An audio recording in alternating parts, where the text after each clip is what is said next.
which is primarily on instructional strategies, but I have been assigned a very tedious job to give you an overview of instructional planning and delivery. So, to begin with, I think I have uh, two questions which I'm going to pose to you. See first the responses which you have given to 34 people by now have responded, and you can see that when we look to the responses, why these responses have been taken, just to give you an idea of the importance of planning. Even the small decisions which we take in day-to-day life, we do a lot of planning. And if we think of simply planning for a vacation to a new place, you can see the various aspects which are covered while we intend to go for a vacation. So, why we need to go? That is the purpose. Whether it is for the relaxation, whether we are going for adventure, whether we are going to meet people, and so on. The purpose varies from individual to individual. And you can see that 67% of the people in the group, they agree that the purpose is one of the aspects. Then where do we want to go? 81% of you have agreed to this component, the destination where you want to go, whether within India or abroad and so on. Dates, 65%. Important aspect, stay arrangements. Where would you like to stay? In a guest house, in a hotel, in a relative's place, and so on. So we think of what kind of stay arrangements are possible at a given place. And then we try to fix up one that, okay, we will stay at one, maybe hotel or maybe at the relative's place. Mode of transportation, because variety is available. So again, you're looking at the mode of transportation which is efficient and at the same time which is economical also. Then day-wise itinerary, few people, 45% of you said you plan for day-wise. Maybe some of us take a risk and say, okay, वहाँ पे जाके देखेंगे, plan कर लेंगे. Every day we'll think of. Local transportation mode क्या रहेगा? Maybe that, again 34%. 59% of you said that booking of hotels, transportation, etc., that is being done before we proceed on the vacation. Then things to carry, uske liye bhi thodi planning. So 52% have said yes. People to meet, 23% of you have said maybe that is the aspect which is not given much priority if we are going on a vacation. So 24% have risen to 24%. Now see the kind of planning which is being done. Now let's see, when it comes to, बहुत लोगों ने yes तो बोल दिया, अभी आऊंगी. So first thing which sequencing of topic, देखते हैं किसको सबसे ज़्यादा आपने कर रहा है. 75% of you have given this aspect that sequencing of topic is looked by you.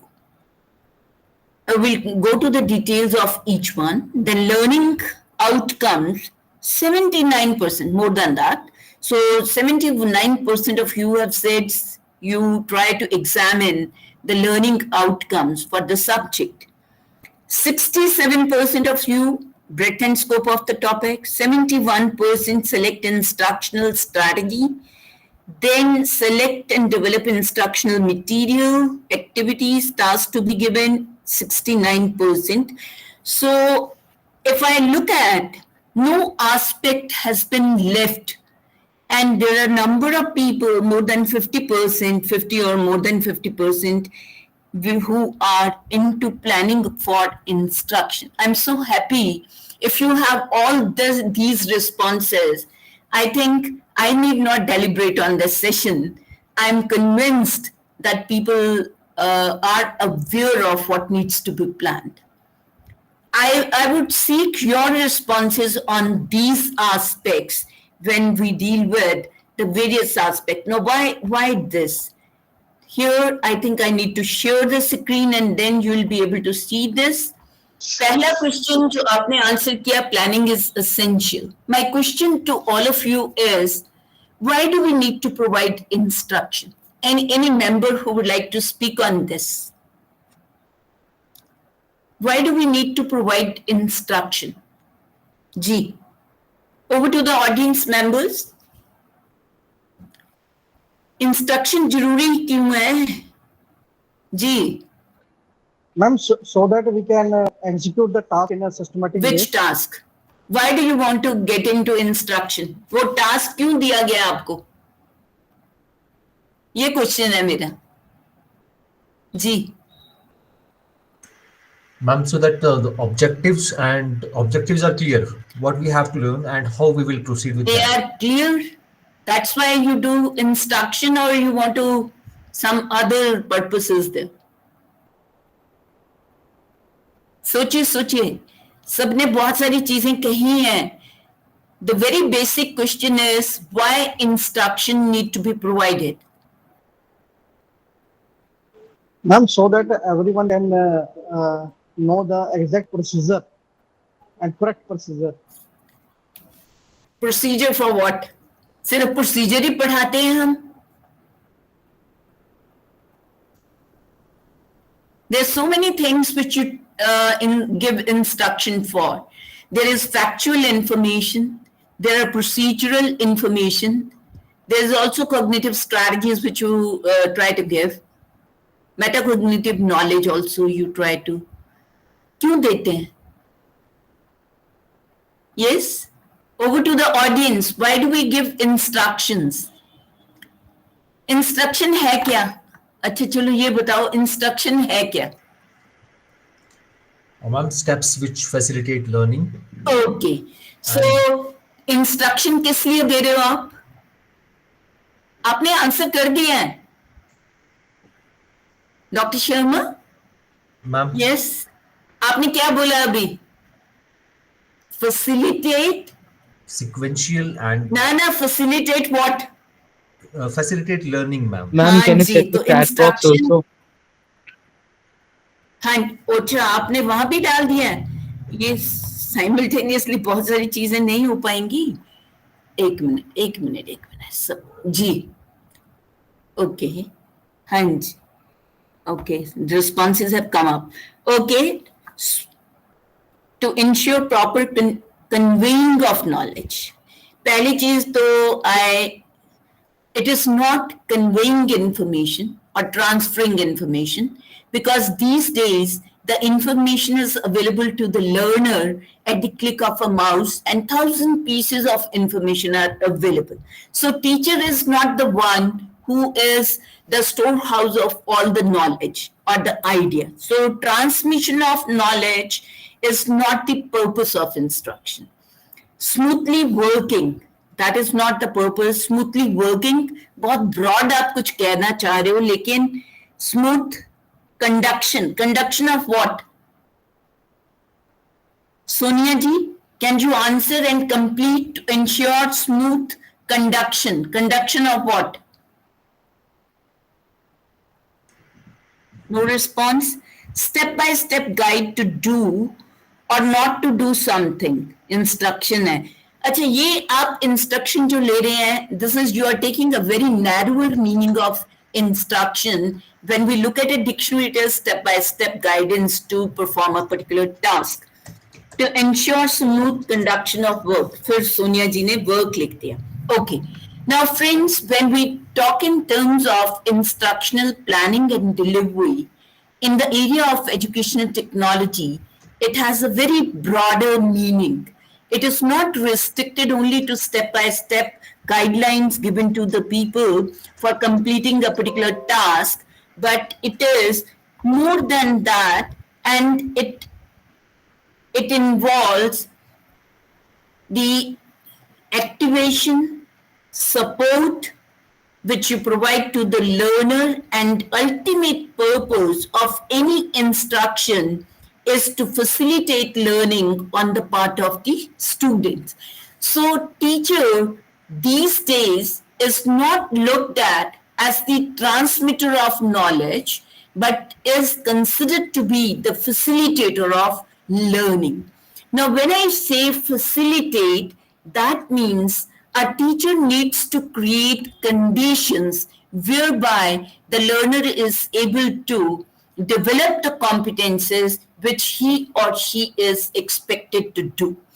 Now, if in case you are aiming at that a student is able to apply the knowledge in the real life context, then project work, which provides you a better facility whereby the student is able to apply the learned knowledge. Maybe those are concepts, they are processes, they are procedures, or they are principles or theories or models, and the person is able to solve a real life problem. So the context is also there. Now, if you say a person, so that means I need to create those conditions which will help the learner to acquire the ability to apply the learned knowledge to find solution to the real life problems. Or say, I want, as a teacher, need to, if somebody is to create, say, if somebody is teaching a research methodology course, and the ultimate is that a person is able to write a research report. Now, teaching the steps, how to write a research report, will not help the learner to write a research report. What we need to do is provide him so the opportunity to undertake a research and then write a report for that research. And that will ensure that student has the ability to create. That means highest level of learning outcomes are he or she is able to achieve. Activate. Activate means you arouse the motivation or the curiosity in your learners to learn, or in other words, simply willingness to exert effort to achieve the goal. That is what we mean to. So we are able to arouse and arouse the motivation. At the same time, we need to sustain that motivation level throughout the teaching learning processes. Then here there is a spelling mistake and support. That means we need to provide the learning guidance to the learner at different points of time so that he or she is able to acquire the said competence. And here, when you look back to the instruction, so instruction primarily is provided to facilitate learning or enable the learners to acquire all those competencies which are expected of him at the end of a course, at the end of the program, or maybe 4 to 5 years after the graduation. So any instruction, when we look at, there are 4 different stages through which the instruction passes. First one is planning. Why planning becomes important? Because there is clear relationship between the planning and the implementation of anything. In the context, you can see if there is planning, it can be good or bad, or good and poor, right? And when it comes to implementation, the implementation can be excellent or it can be poor. So when planning is good, implementation is excellent, chances of success are assured. That means you will be able to achieve the intended learning or the learning outcomes, right? And if planning is poor, implementation is poor, the failure is assured. That means you will not be able to succeed and you will not be able to achieve those learning outcomes. When planning is good, implementation is, when planning is poor, implementation is good, then chances are 50-50 that we'll be able to achieve our learning outcomes. If planning is poor and again you have planning is good and then you have poor implementation, again there will be problems in the way that you'll be able to achieve your learning. So number of hurdles will be there. So planning is very, very important as far instruction is concerned, because we are dealing with human beings. We are interacting with human beings, and we would like them to acquire certain competences, which in itself is a very tedious job. And unless until a teacher who is at the helm of affairs is able to all those activities which I enlisted, is able to give consideration to those points, will not be able to implement the instructions successfully. So planning, the very where you prepare a blueprint with respect to how those competences can be attained and what conditions need to be created, what knowledge, skills, and attitudes need to be developed, what kind of instructional strategies can be used, what instructional material can be used, how we need to assess. Broadly, you are preparing a blueprint which will enable you to achieve the intended learning outcomes. Organizing refers to the selection or development of the related material or resources. Now, say for example, you are thinking of providing the skill to the learner. So organizing means you fix up in the laboratory, you look to the kind of equipment which is available, the tools which would be required, the raw material that would be required to carry out the experiment, whereby a student is able to acquire that skill. Or if it is workshop, then the machine and the raw materials which are needed and the tools which are needed, they need to be organized. Or say for example, I'm going to the class and I want to give a problem solving activity to my student. Organizing would involve preparing that problem and having maybe if I have a PowerPoint, I'm going to show it. So I'm going to plan a PowerPoint. Or if I am going to write it on the board, I ensure that the writing board is available, chalks are available, or the marker is available if it's by organizing. Or if I'm going to pose a series of questions, then I have a rough idea of what are those questions which I'm going to. So I'm preparing a checklist that is nothing but organizing. I am also trying to allocate time to the various activities as far as the organizing is concerned. Then comes your implementing or delivering instruction or implementation of instruction. So the blueprint which has been prepared at the planning stage, that is actually put into action when a person goes to the class or goes to the lab or goes to the workshop, and he tries to ensure that all that systematic implementation of those procedures is done. Then assessing student performance is where you are trying to monitor the student progress through the teaching learning as well as at the end of teaching or end of instruction. Or you can also evaluate effectiveness of instruction. So here we are concerned with both formative assessment of students' performance and summative assessment of student performance, as well as evaluating the effectiveness of our instruction. So these are primarily the 4 stages of instruction. Now, coming back to this is what you have already said and dealt with. Now, the very first step when it comes to planning for instruction, any teacher, when he or she, the session begins, is asked to teach a particular course. The very first thing a teacher needs to look into is, at the beginning of the semester, maybe during the holidays, the students are not there, but you have been assigned the task.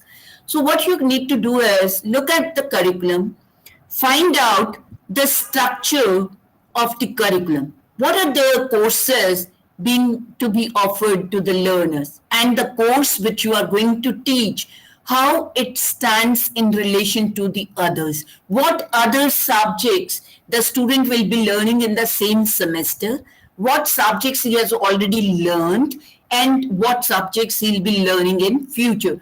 Relationship among, because whenever you start teaching a particular course, the subjects which have been taught, they become the previous, if it is a prerequisite for your course, then you need to test that prerequisite knowledge on the part of the learner.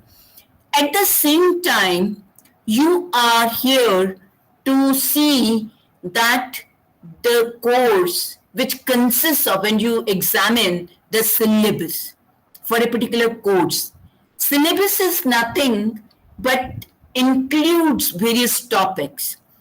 Now you need to check in, is there the sequencing of topic appropriate?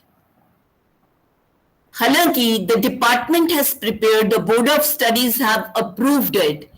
Maybe as a teacher, you find that one of the topics which comes at number 5 should have been taught at number 3 or maybe at number 4. So if there is some little discrepancy exists, you are at liberty to modify that sequencing. If you think this topic is going to facilitate the learning of the other topic, this should be taught first and then the next one. So if there is little change which is required, so the teacher is at liberty to bring in the sequencing of topics so that there is relationship among the topics, as well as the easy one taught first, the difficult ones come later. Even that can be. And then you need to look into the breadth and scope of the topic. Has everything been detailed out in the syllabus, or you need to give the details of a particular topic?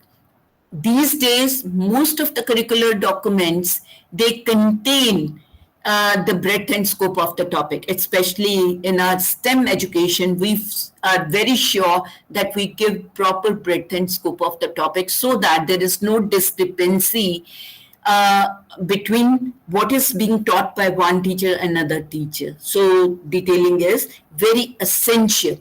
So once you are, and then along with it, the time allocation is already given, right? So it is always written lecture, tutorial, and practical. So I am one of the views that why we only mention lecture? Why don't we say the theory, the practical work, and the tutorials? Because there is not only one method which needs to be utilized while delivering or implementing instruction. There are a number of instructional strategies that should go, but I don't know, most of us still are continuing with LTP. So you need to examine if 90 hours course is there or 60 hours course is there, what is the distribution among the three elements: the theory component, the practical component, and the tutorial. Most of the institutions, this is my experience working and dealing with the people from the technical education, that tutorials are no longer being organized with 100% religiousness. I would say most of the teachers, they convert the tutorial into a lecture class. Why? Because the purpose of tutorial is to provide the individual guidance to the learners, to provide practice to the learners of these courses which have numericals, which involve problem solving, maybe which requires repetitive kind of work that is involved. So a lot of practice is needed when it comes to application of knowledge or problem solving. Then you require tutorials which need to be given to the learner. So once this is done, then there are a number of questions which need to be, then we are also concerned with answering number of questions. The first one may be, who are my learners? Are they first year students? Are they second year students, or are they final year students? Because the level of the learner, one aspect, the way you handle the first year, the handling of the class at fourth year is entirely different. By that time, if a person has acquired the knowledge of electrical engineering for the past 3 years, he has all that electrical engineering terminologies, the basic fundamental knowledge with respect to the concepts, principles, processes, and he has also some advanced background in the field of electrical engineering. So while you deal with fourth year students, all those technical jargon which we say otherwise to a layman, maybe it is a technical jargon, but to electrical engineer it will not be a technical jargon. So you need to use that technical terminology by the fourth year. You can always relate your fourth year with the previous 3 years knowledge, skills which the person has acquired. But once you look at the first year student who has only the fundamental knowledge in physics, chemistry, mathematics, and not in electrical engineering, your dealing of the things would be restricted only to the physics component, which is part of that. So maybe at the best concepts and some of the principles and some maybe minor theories you can relate to. More of the practical examples come from the learners when they reach fourth years. Most of the examples would be by the teacher when this is maybe my understanding of this. You are also concerned with the learner. No, I'm going too in detail. Let me just give you, I'll come back to the questions. Who are my learners? इसको बाद में ही दिखा दूंगी आपको बाद में. Let me, because you need to keep pace with the time also. Okay, so when we look at the learner, the physical characteristics of learner one needs to consider. So your physical means your age, your height, weight, color, gender, etc. They come into the picture. Though these things do not have very significant positive correlation with the achievement of the learners. No. So I cannot. But when it comes to even the physical strength, one of the civil engineering labs, we could see that students, the girl students, they were able to do the hammer exercise very effectively in comparison. They're equally good, equally effective when it comes to the boys. So, but it can happen if you have the shelves lying in the lab and you want the the uppermost shelf, somebody has to pick the tools and the equipment. Who would you call? A person with lesser height or a more height? So certainly who's a taller one, you will look for in the class and ask that student to bring the tools or the material. Certain considerations. A person who has a very good eyesight can be a backbencher, but a person who has weak eyesight, you need to find out who's the one, and he or she should be allowed to sit in front, right? Or maybe if the aid is available, fine, if he's able to manage, but you must ensure. Likewise, the people who are with the specially abled, if we have a student who is having any kind of disability, then I must ensure that whatever facilities need to be created in the class, I'm able to create it. How we make it inclusive for the people who are having special needs, who are from the minority groups. So one of the parameters. Then we are looking at the cognitive. Cognitive would include your intelligence, your motivation, your creativity. That cognitive or aptitude of the learner, that is a cognitive. Or when we look at, so we need to find out what is the basic level of intelligence my student possesses, right? So you need to find out who are the most brilliant people, the highly intelligent one, the average intelligence, and below average, if there is any, right? Who are the people who are having learning styles? Even learning styles vary. Who are the visual learners? Who are the audio learners? Who are the kinesthetic learners? Right? Broadly giving you 3 categories, just naming it. So you need to know your learners At the same time, you need to find out who are the people who possess the aptitude for mechanical, who are the people who possess the mathematical aptitude, or who are the people who possess the literary aptitude rather than the mechanical or the numerical. So you need to find out which is the potential that lie within your learner, though they have opted for a particular course, but do they have aptitude for other things? Because these days, when you are giving total flexibility to your students, then the students can opt for papers from any. It's an era of interdisciplinarity, and AICTE has already given that flexibility to the learners. Likewise, UGC has given flexibility to the learners. So they can select courses which are available on the SWIM platform, on the Harvard, on the other universities, or Khan Academy, or the Coursera, and so on. So you need to find out what is that special potential that lies within the individual.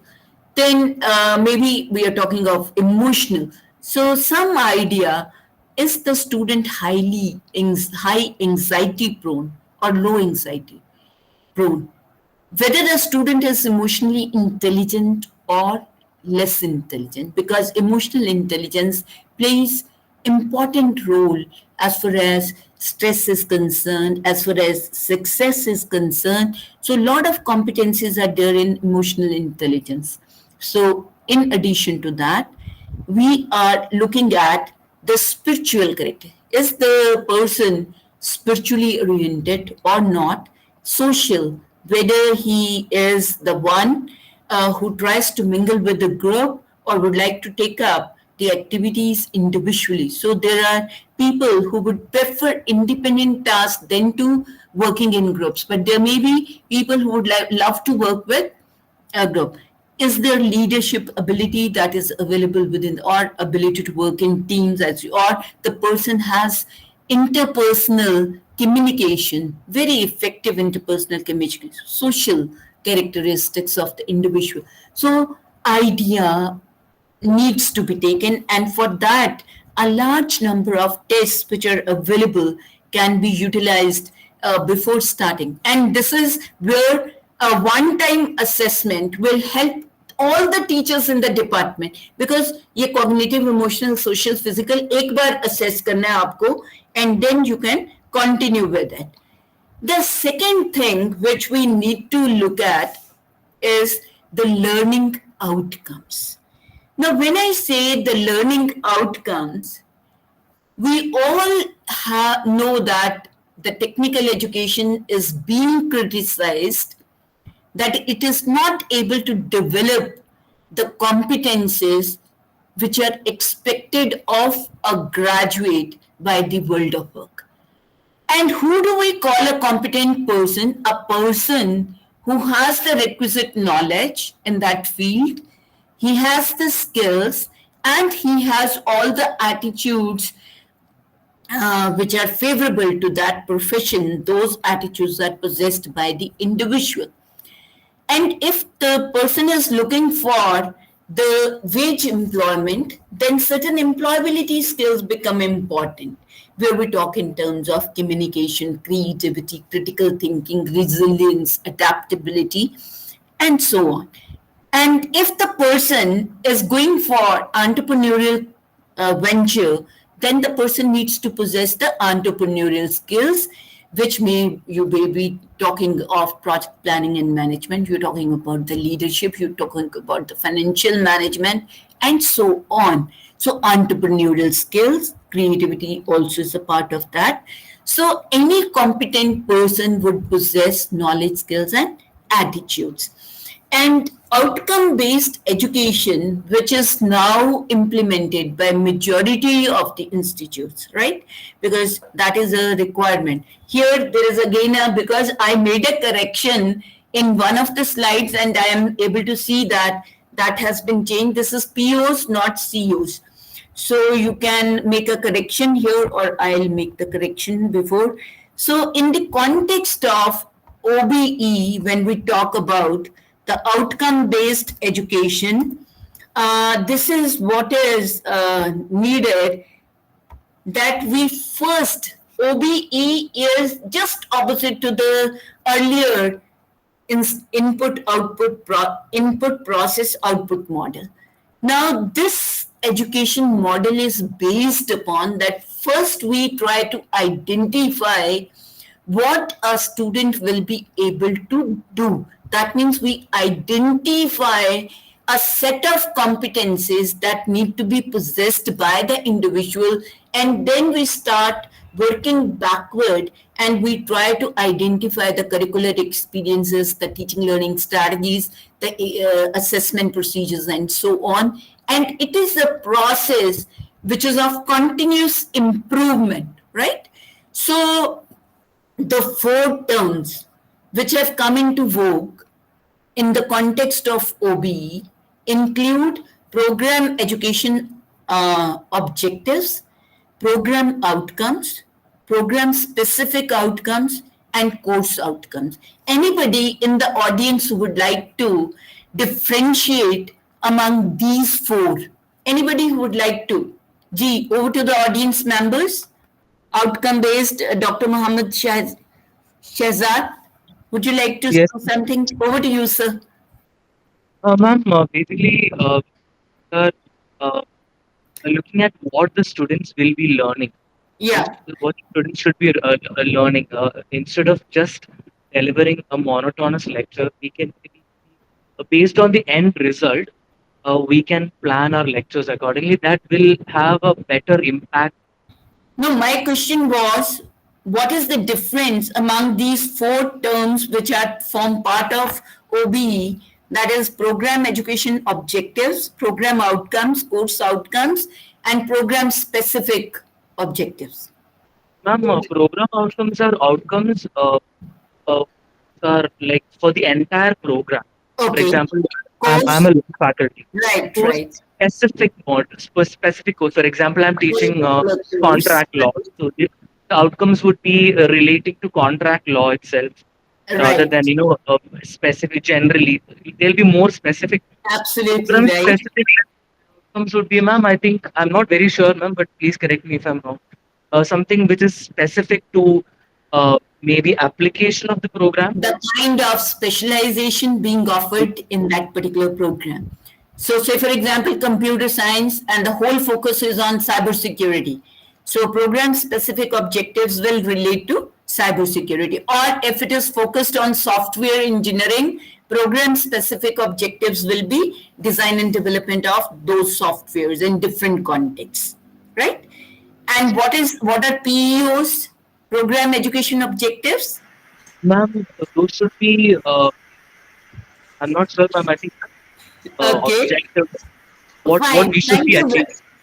Okay, thank you very much. And over to let's just quickly. He has very briefly and very accurately specified that these are the outcomes which are expected at the end of a program or end of course. And when it comes to PEOs, you can see these relate to career and personal attainments of the individual. So, motivations of the individual, whether after 4 to 5 years of graduation, where the student will be placed and what will he be doing. So if you look at this, it is said the graduate will demonstrate technical competence and leadership to become professional engineer leading to a successful career, or demonstrate commitment towards sustainable development for the betterment of the society, or the graduate will pursue lifelong learning. In other words, say for example, a civil engineer, he may be expected to work effectively as an individual and a team member in a multinational companies managing construction projects, maybe one. Another could be that a person has his own venture, so he is able to manage his own construction company.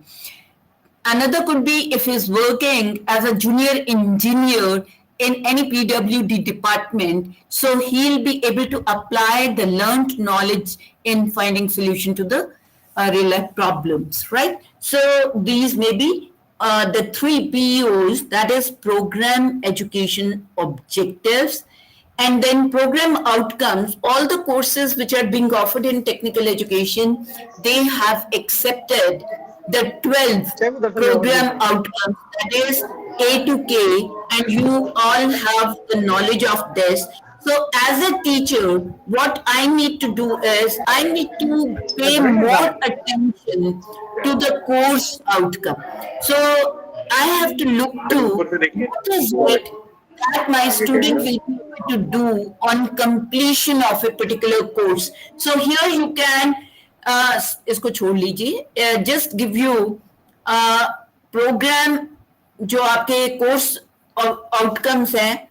Now, what as a teacher, I am planning instruction not at the micro level, but also at the macro level, but at the micro level too. So each lesson needs to be planned. So what I need to do is I need to write down the lesson level learning outcome. And earlier we used to use the word instructional objectives, which refer to the intended learning outcomes. Spade has written in his book that you can have program outcomes, you can have course outcomes, and you can have lesson level outcomes. I'll just give you one example from the field of research where you can see how this difference will be created. Now, just have a look at, I think the time is, if you look at this. Now here, I have taken the paper research methodology. The course outcomes are what a student will be able to do at the end of the course. And here you can see the term which has been used, undertake a research study in the area of technical education. Second is write a research report. Third is write a journal article on the basis of research undertaken. And the fourth one is evaluate any piece of research or any given research report. Now, when it comes to coming to one of the topics in that is selecting and defining a research problem.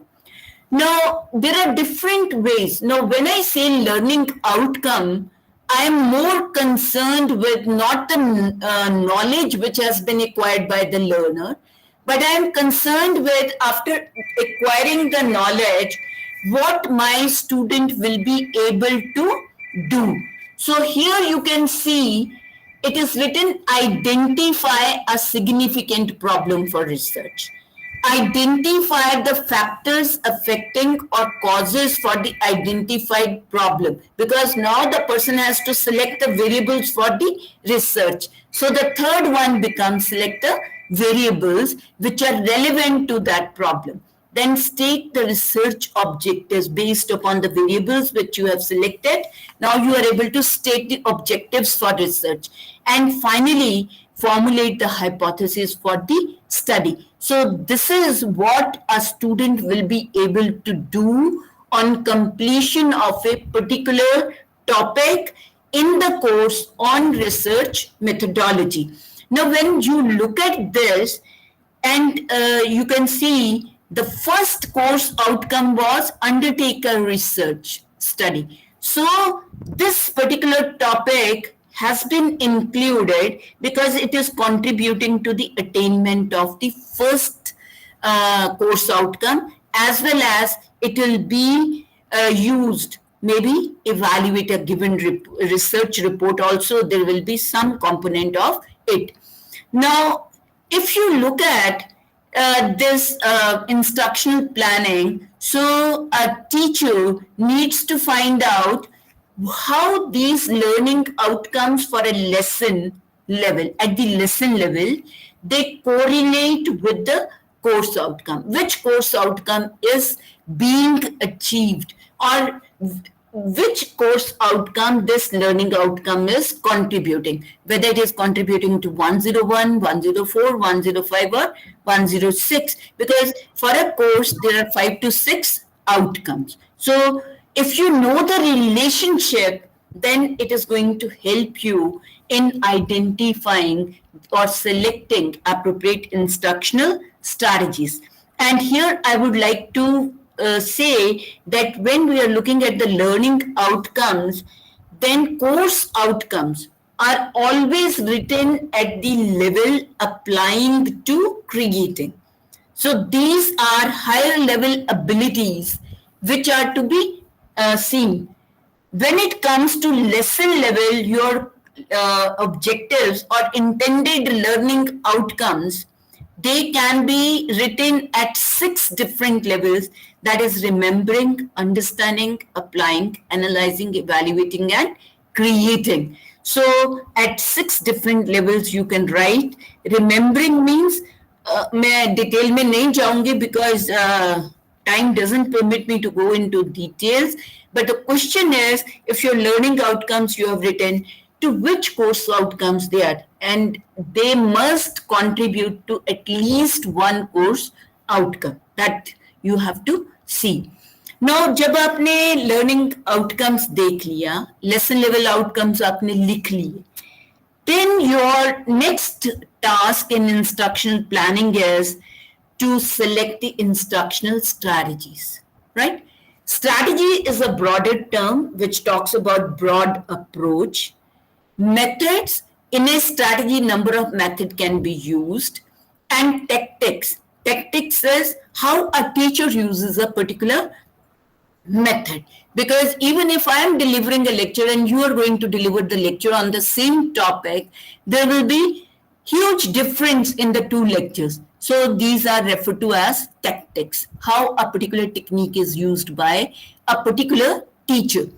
And here you can see a variety of instructional strategies are available. These are expository approach could be there, guided discovery approach could be there, inquiry approach. And then the methods can be classified into large group, small group, and individualized.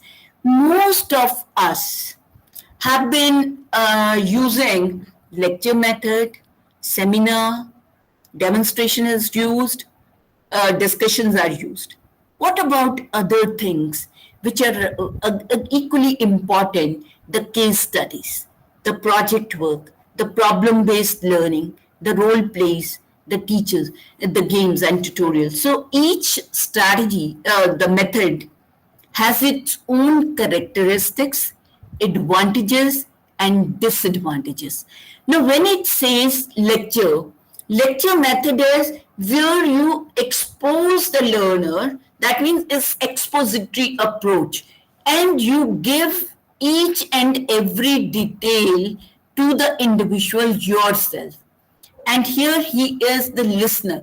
This can be one-way interaction or there can be two-way interaction. When you introduce an element of two-way interaction, then the lecture method becomes more effective. So it is not that lecture is not effective if you have to give factual information to somebody. Lecture method is the best method to give factual information to the learner, and he is able to absorb it and acquire it and learn it. Then you have to follow it with repetitive practice, what you need to provide to the learner. But if it is, you are able to generate discussion, you are able to make it interactive through questioning, you are able to generate student participation through tasks and activities in lecture method, then you are able to achieve your learning outcomes in a more effective manner.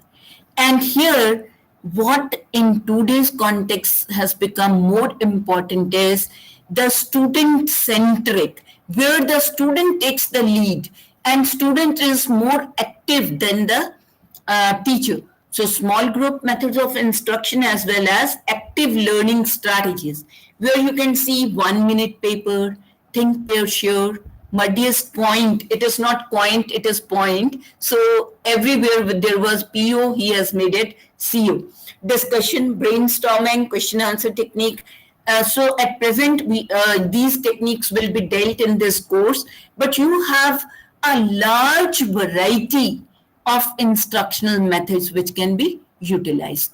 So these tend to be more effective as compared to the lecture method. So we need to use student-centric. So the keeping in view the learning outcome. अब देखिए, अगर आपका purpose है that students are able to generate ideas without fear, है ना?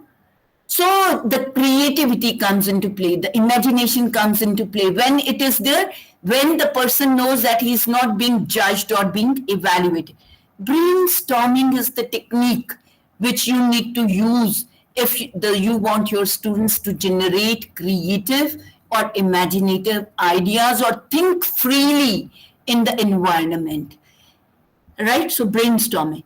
If I say you want a person to go, say, the deepest learning in a particular area, maybe reversal questioning is a technique which will help the learners to go and probe deeper. Now, say for example, a student says electrical vehicles. Should we go for promotion of electrical vehicles in India?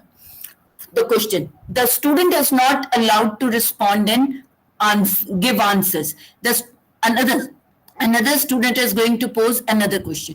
Do we have the availability of the battery charging stations in India? Adequate facility for charging of batteries? There's another. Then there may be another question coming up from the students. Then do you think the people will get it, the recharging on time, even if there are stations available? So on and so forth. And this is how the people will be using the reversal questioning. Now, when we say the muddiest point, how it helps, the points which are not clear to the learner in the class, they are able to point out those points, and you are going to ask the other students, or you are going to supplement the information so that the student have the clear understanding of those points. Think, pair, share, because here the connotation to learning is each individual constructs knowledge for himself or herself.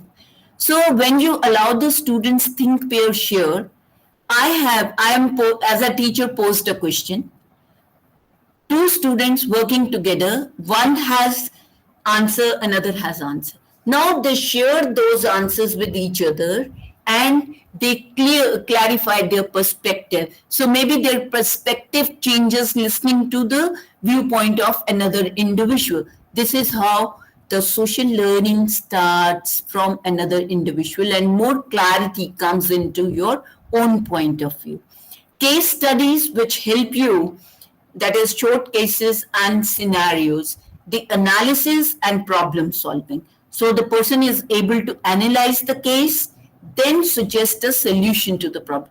You may use inductive case studies or you may use deductive. So you can see that different active learning strategies will help you in attaining different types of learning outcomes. So depending upon what your learning outcomes is, you need to select the instructional strategy. Flipped classroom, aap jante ho what the student, this is technology integration into our teaching learning.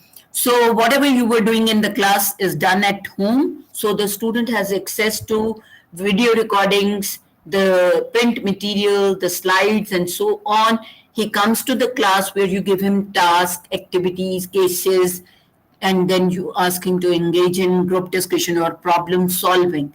And so that you can provide learning guidance to the learner throughout the period. Then you have online courses which may have synchronous or asynchronous activities. So this is what, and this is where we have project-based learning and problem-based learning, which can be used. The difference is here it is more of application of the learned knowledge, and problem-based learning may require the learner to acquire knowledge.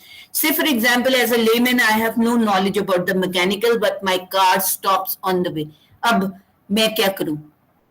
Internet को say try to acquire some information and then try to solve the problem. So this is how a simple, just normally DMNA, but maybe problem-based learning is where you have group of students given and assigned a problem. They need to gather the information. They need to acquire the skills to solve the problem.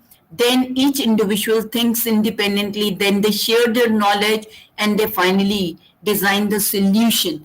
Given the opportunity to implement the design, would be problem solving, actual problem solving. Then comes your assessment strategies. So after you have zeroed down to the instructional strategies, then you need to answer these questions. Are the learners ready for the course? What previous knowledge they need to bring to the classroom? Do they possess that? Do the learners possess, if it's C हो गया, possess any prior knowledge of the जो आप पढ़ाने जा रहे हो, whether they have some knowledge of that topic also? Are the learners achieving the learning outcomes? Very important. What are their strengths and weaknesses? Monitoring कर रहे हैं, learning guidance देनी है. What are the learning difficulties faced by them? And to what extent the learning outcomes have been attained, and which grade the learner need to be placed. So it is talking about assessment is that you need to look into the various aspects. वो various aspects कौन से हैं? That as a teacher you need to plan for formative assessment during the process of learning. So you need to have close monitoring. Practice tasks दे रहे हैं, discussion करा रहे हैं. So you are able to find out what are the strengths and weaknesses of the learner, and then you try to maximize the strength of the individual and minimize the weakness of the. So आप जैसे for example आपने concept पढ़ा लिया, now you give them think, pair, share, and you ask them to clarify the concept to each other and give two examples each of that concept.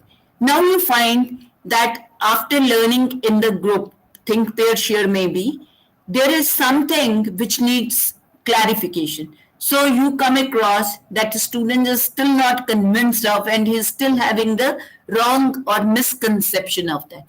So you need to supplement that information. Formative assessment. You have a multiple choice questions. What you have taught during the first 20 minutes, you have a checklist and a multiple choice questions, 10, and students attempt those. You find how many correct, how many incorrect, and then the class, you find out which are the questions which have not been attempted by, and then you clarify those to the whole class. Jo sabne nahi. Individually, you help those who are having difficulty in learning that. Summative is to learning. Formative me. Are you going to give a multiple choice test? Are you going to pose questions? Are you going to give a task? Are you going to involve them in a small group discussion, or you are going to use any active learning strategy to monitor the learning on the part of the learner? ये formative assessment का part है. And you are taking correctives during the class. Summative assessment means at the end of the process, जो आप class test देते हो, mid semester test देते हो, end examination जो आप करते हो, they all become a part of summative assessment. So how are you going to assess your learners? Is it only through written test? Are you going to give him a comprehensive paper? Are you going to give him a project? Are you going to allow him to go and undertake a research in the community and submit a report? Are you going to problem solving, problem based learning? You have given a problem and they are going to give you a provided design of that. Is it that going to use as summative assessment, and what? So what are the methods which you are going to use for the assessment? You finalize in your plan. Then placement, assessment, and diagnostic. ये होता है placement is where the student need to be placed in the course. जैसे आप diploma वालों को lateral entry देते हो and they go to the second year, this is nothing but placement. You have determined the equivalence of that. Similarly, say for example, I am offering an online course which comprises of 8 modules. Now I have a pre-test. On the basis of the pre-test, I can decide whether the learner needs to pursue module 1 or he can be placed in directly in module 2 if he has mastered module 1. अगर किसी के pre-test में 95% number आ रहे हैं, उसको क्यों पढ़ा रही हूँ दोबारा? So he can be placed in module 2. Then module 2 का pre-test लेता है and then we see, so branching, जो आप programming में कहते हो ना, linear program है या branching है, so I can use the branching and use the, इसी तरह आप देखते हो when a student shifts from one institution to another, so placement determine कीजिए whether the student is eligible to be placed in class 8th or 6th, and this is what is placement. Then diagnostic is if there are a number of repeated failures a student is facing, then I need to find out the cause for that failure. Whether it is on account of his intellectual ability, whether it is on account of any that he is, जैसे आपने तारे ज़मीन पे देखी थी, तो तारे ज़मीन पे he was, Amir Khan used a diagnostic approach to identify the cause for a failure, and then he identified his potential and then nurtured that. So here, say for example, a student, whenever there are spelling mistakes which he continuously make in English. So reason for that, why the student is making that error, and then giving him the remedial instruction so that he improves upon. So ये आपके आज एक method नहीं है आपका. There are variety of methods. So you need to find out which particular method of assessment would you like to use, and then finalize that. So ये assessment आपकी जो active learning strategies हैं, they also become a part of your assessment tools. Then you have e-portfolios, not portfolios, portfolios, right? So ये सारे methods हैं जो आप use कर सकते हो. तो finally end result क्या आता है आप देखो. End result lesson plan का क्या होता है? Is a blueprint consisting of learning outcomes to be achieved. मैं जो lesson पढ़ाने जा रही हूँ, उसके learning outcomes क्या रहेंगे? And then those learning outcomes, if I'm going only writing for a say theory class, they'll be in the cognitive domain. If I'm going for a skill lesson, then those will be psychomotor plus affective. यहाँ पे रहेंगे cognitive and affective domain के learning outcome. Then comes teaching learning activities to achieve the objectives. तो आपने कौन सा method use करना है, उसमें आपने कौन से टास्क, कौन सी एक्टिविटीज, कौन सी active learning strategies you are going to use, what material, what resources would you like to use, and finally how are you going to assess. ये तीन चीजें is the outcome of your planning. और एक minute इसको छोड़ लेते हैं. ये this is one of the rough formats which can be used for preparing a lesson plan. तो आप सबसे पहले देते हैं कि आप कौन सा सब्जेक्ट, कौन सा कोर्स पढ़ा रहे हैं, उसमें से कौन सा टॉपिक ले रहे हैं, then the learning outcomes for that lesson, और you can also, बहुत सारे लोग आज भी intended learning outcomes ही कहते हैं, तो instructional objectives use कर रहे हैं. Then comes your what previous knowledge the student, so आपके जो है आउटकम्स, पूरा previous knowledge with the student should bring, वो रेडीनेस ऑब्जेक्टिव्स आप लिखते हो, ठीक है. देन एनी, अगर थ्योरी क्लास देखते हैं, now with the change in instructional method there will be change in these, but हमेशा इंट्रोडक्शन कुछ रहेगी, डेवलपमेंट होएगी, क्लोजर रहेगा.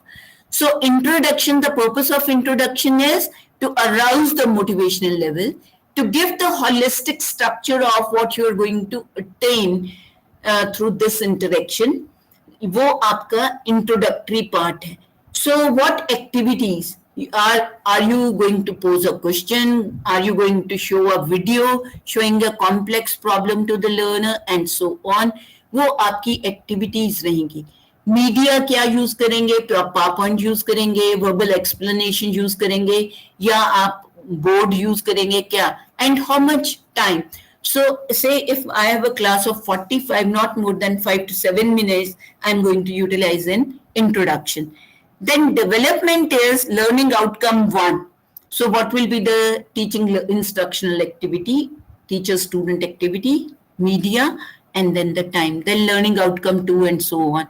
And finally, the closure, how you are going to end. But ये मैं बोलूँगी, this is not the format which will be useful if you are going to use different strategies.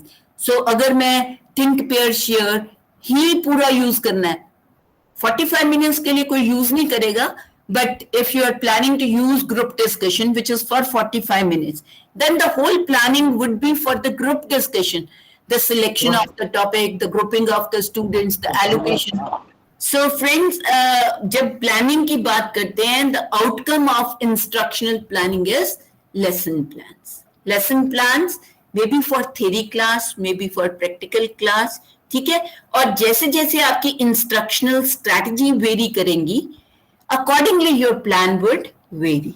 But ये 3 चीजें आएंगी कि learning outcomes क्या attain करने हैं, एक्टिविटीज टीचर ने क्या परफॉर्म करनी है, स्टूडेंट ने क्या परफॉर्म करनी है, and how are you going to assess that students have attend the learning outcome. ये 3 चीजें every lesson plan would include. अब बात करते हैं कि सेकेंड डिलीवरी की आप बात कर रहे थे. So the overview of delivery. In the beginning also I said that teaching learning involves human interaction, whether it is between the teacher and the students or among the students or between the students and the community, between the students and the experts from the industry or experts from other fields, koi bhi ho. It is throughout the interaction that takes place, and it is the most complex things which is happening. ठीक है. As a teacher, what kind of skills are needed on the part of the teacher? तो अगर मैं ये human interaction कह रही हूँ, तो आप देख सकते हैं कि this is the I have identified some. I haven't identified all. You can add to this. Are extremely important for the teacher. अगर डिलीवर करना है मुझे एंड मुझे सब्जेक्ट मैटर नॉलेज है, but if I am not able to put across my ideas to the audience, everything is going haywire. So communication skills, तो इसमें जो आपकी 4 स्किल्स हैं, listening, speaking, reading and writing. अब देखिए, all these 4 skills are important. Before we enter the class, any kind of class, reading is must. Freshen आपकी up-to-date knowledge in the subject matter you can acquire. One of the things, reading. ठीक है? When you go to the class, you start speaking. And when your students speak, you are listening. ठीक है? So, और कौन सा मैंने बोला, listening, speaking, reading and writing. और राइटिंग आपकी कब प्ले करती है पार्ट? जब आप बोर्ड पे लिखते हो, जब आप लेसन प्लान करते हो, राइटिंग. जब आप असाइनमेंट्स लिखते हो, राइटिंग. जब आप प्रोजेक्ट को फॉर्मुलेट करते हो, राइटिंग. बहुत सारी जगह पे आपकी writing skills they come into play. So skills needed, most important becomes communication skills. And if you have communication skills, then your power to explain. कितना deep अगर आपकी knowledge होगी, subject matter knowledge, उतनी ज़्यादा you can build the explanation or you can elaborate on that concept or principle or theory and so on. And along with it comes the illustration skills, so giving examples from day-to-day life. The real life from different context. तो वो कब आएगा? If you have that kind of knowledge with you, you have tried to acquire that. Then motivating students is another one, because the process of facilitating learning involves activating the students. So arousing the motivational level. तो arouse कैसे करते हैं हम? Gain attention of the learner, है ना? पहली चीज है उसको अटेंशन गेन करना, देन उसको सस्टेन करना. How do we sustain attention? By giving examples, by bringing media, by bringing novelty, by bringing movement, by ये चीजें आप जब करते हो तो you are able to involving your learners in the development of the lesson. तो कुछ ऐसा करके जो आप नहीं करते हो, सो हटके ओरिजिनल नॉवेल्टी आप अपने ला के करते हो by reinforcing and appreciating the students. उनको when they are right, they are giving correct answers, so appreciating and reinforcing the right behavior on the part of the students, you motivate them. Another very important is when you give practice to the learners. Practice जितनी ज़्यादा दोगे ना, बच्चा उतनी ज़्यादा उसको reinforcement, उसकी आप drawbacks, strengths जानोगे, and you will reinforce the right behavior. Likewise, motivation के लिए it becomes important that you provide successful experiences to your students. तो जितने ज़्यादा पहले simple से simple task, gradually you increase the difficulty level of that task. And the more success you provide to the student, the more success would come to him. तो वो enjoy करेगा उस काम को. So he'll set higher achievement goals for himself. Then important when it comes to, say you want your students to solve problem. तो class में आप problem solving करके दिखाओगे ना. So you need to have a demonstration skill. एक तो वो है. Another is that you demonstrate operation of machinery, equipment, tools, techniques in the laboratories and the workshop. वो demonstration skill है. So दोनों demonstration skill आनी चाहिए. If you say for example how a manager would act, आप demonstrate करेंगे, student will also imitate your demonstration skills. So वो भी जरूरी है. Then questioning skills. These are commonly used skills by the teachers that we use questions and integrate it in our lectures and so on. So questioning के लिए 3 things are very important: framing of questions, posing of questions, and dealing with the answers of the question. So posing means how do you frame the question from remembering to creating. ये number of times I have repeated this exercise in my class. 80 to 85% questions, they only are at the remembering and understanding level. Question क्या पूछते हैं? Define, state the principle, define force, है ना? Define velocity, ये पूछते हैं. Then we say enlist the various types of engines, enlist the various types of fuels used in engine.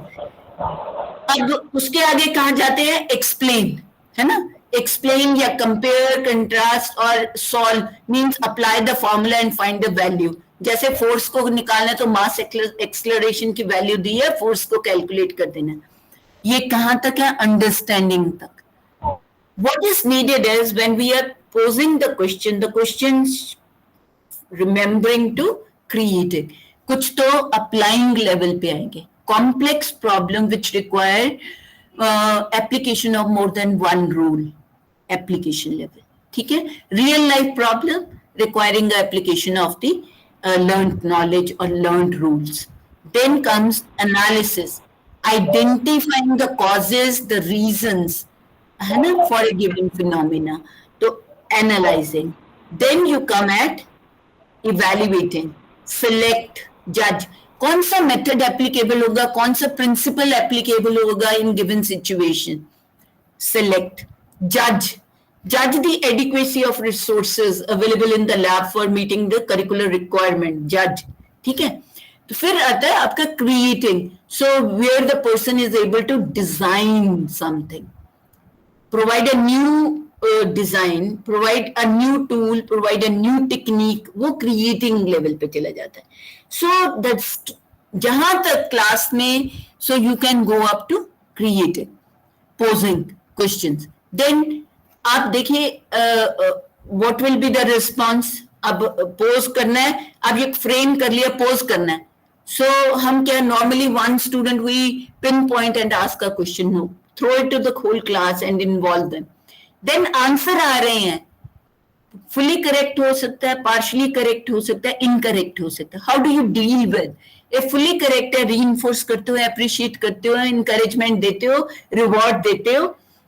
Partially correct है, do you ask another student to complete the answer or you supplement the answer given by the student? क्या करते हो? And then incorrect है, Do you simplify the question and enable the student to give answer and come to the right answer? What is your strategy you use? Then classroom management skills, very important for the teacher because he's involved in multiple tasks in the class. So discipline maintain करना भी आपका ही काम है. So how do you maintain discipline? That is important. ये हो गया obtaining feedback and providing green. Then creativity and critical thinking. This is very, very important. So teacher needs to how to develop. पहले तो उसमें ही होनी चाहिए that he should have the critical thinking of right and wrong and creativity. That means providing new solutions, new products, new techniques for originality, novelty, flexibility, fluency and power to elaborate. ये उसमें अगर है तो creativity होगी. So who is a teacher who will be able to innovate in strategies? Will be the one who is more creative. आप देखिए teacher assignment design करते हैं very innovatively. So it is not simply the question taken from the book, but they're referring to a journal, bringing up a relevant article. They omit the findings of that article. They now pose questions to the students कि ये आ रहा है result, इसको interpret कैसे करते हैं. So they are not using assignments in the same manner as has been done by our teachers and the previous teachers and uska answer available in the book. A teacher tries to generate activities. अब देखिए इतने लोग community interaction में जा रहे हैं. So they have found different ways. Now management वाला भी भेज रहा है, civil वाला भी भेज रहा है, electrical वाला भी भेज रहा है, community भी. And जो मैनेजमेंट वाले जा रहे हैं वो the people in the managerial positions उनको इंटरव्यू कर रहे हैं. The person going to the community civil वाला है, वो सिविल की प्रॉब्लम्स को आइडेंटिफाई कर रहा है. What are the civil related और relevant problems faced by the community in the nearby community. अब तो इलेक्ट्रिकल वाला इलेक्ट्रिकल वाली और वो जो जा रहा है मैकेनिकल वाला मैकेनिकल वाली, एनवायरनमेंट वाला environment. So they are going and interacting. अब different चीजों के लिए they have started now simply questionnaire नहीं, interview करना ही है. 10 लोगों को interview करके in depth interview करके information इकट्ठी करनी है. Something different than what people have been doing. So the teacher needs to have both critical thinking and creativity. Then technology, we all know, is playing important role. So technology integration in teaching learning, technology के tools, you can use technology in as a support or you can use technology for providing the instruction. तो क्या use करना चाहते हैं? तो इसमें I would say delivery जब आप करते हैं, if these skills are possessed by the teacher, then the instruction is going to be effective. और अपनी जो इंस्ट्रक्शन हम करते हैं ये मैं आपको बता देती हूँ. Events of instruction briefly take 5 minutes. Whenever there is any theory class में जब हम जाते हैं ना, these are the 9 events of instructions जो कि दी गई हैं कि if your instruction has all these 9 events of instruction is going to be effective. So the very first thing is how do you gain the attention of your learners? You go and stand quietly for a minute, you gain attention. You take new apparatus, new equipment to be demonstrated to the learner, you gain attention of your learner. You bring in an element of flexibility and movement, you gain attention of your learner. You show them the video which you have been not using in your class, you gain attention of your learner. You just clap, some teachers we have seen, just clap, student pay attention. Depending upon what you are teaching, how it is relevant to your course, you can gain attention because it is not one-time activity. Throughout your class, you need to gain the attention of the learner. Even when you are using slides, you highlight certain points, you gain attention. You change the color of the words, you gain attention. You change the font size, you gain attention. अभी ये instructional objective की जगह पे मैं replace कर दूंगी learning outcomes. So what is a student will be able to do at the end of the class? If you are able to specify, then your student is motivation level is aroused and he's willing to expend effort to learn that. Then effective instruction is one where you test the previous knowledge of your learner and you try to relate the previous knowledge with what you are going to teach. तो हमेशा whatever point you are taking उसकी previous knowledge को test कीजिए और उसको relate कीजिए. Then presenting stimulus means presenting the new information. आप जो पढ़ाने जा रहे हो उसको आपने जो सीक्वेंसिंग किया उसको आप स्टेप बाय स्टेप, कॉन्सेप्ट है, फिर कॉन्सेप्ट टाइप्स हैं, फिर उसकी एप्लीकेशन है. So you go on presenting that information. Whatever strategy you have selected, use that strategy. Then providing learning guidance. Monitor the learning process of the learner through formative assessment techniques. Identify the strengths and weaknesses, and then provide the learning guidance to the student so that you can maximize the learning on the part of the learner. Then eliciting performance. Once they have learned, now assessment कब होगी? जब वो सीख लेंगे. सो पहले तो आप elicit कीजिए, फीडबैक प्रोवाइड कीजिए. अब लर्निंग गाइडेंस में जैसे आप कहते हैं ना, हमें याद करो विबग्योर बताते थे, या we say objectives need to be और learning outcomes need to be smart. So acronym का हम यूज करते हैं, एनालॉजीज का यूज करते हैं, एग्जाम्पल्स का यूज करते हैं. So to facilitate learning, वो learning guidance का part है. As a teacher, how did I remember a formula? If I have certain thing which I can share with my learner, that is learning guidance. Then यहाँ पे आप देखिए, if you have any. So what is the difference between oral communication and teaching communication, ma'am? Oral communication, right? Oral communication and online communication. What is the difference between those two, ma'am? Which one is going to be important for the students, ma'am? एक minute देखो, जब आप oral कह रहे हैं, oral का क्या मतलब है? Oral communication. Online communication involves oral communication too. आती नहीं है ओरल कम्युनिकेशन. ऑनलाइन कम्युनिकेशन में देखिए, there are different modes of communicating, right? Oral communication is one. When we are in the class, even then we use different modes of communicating. Oral communication is one where the teacher is speaking, right? Verbal and non-verbal communication जो आपकी आती है, वो oral communication part है. And when you come to the online, even in the class, you communicate through your slides, through the videos which you are using, through the tasks which, so multimodalities are being utilized. Likewise, when you talk in online communication, even then it is not primarily the oral communication. It depends. If you are using synchronous activities, oral communication will come. But when it comes to having a video is what? A recorded oral communication हो सकता है. oral communication भी तो उसका part बन जाता है. Video में भी तो ओरल कम्युनिकेशन है. हेलो. Yeah ma'am.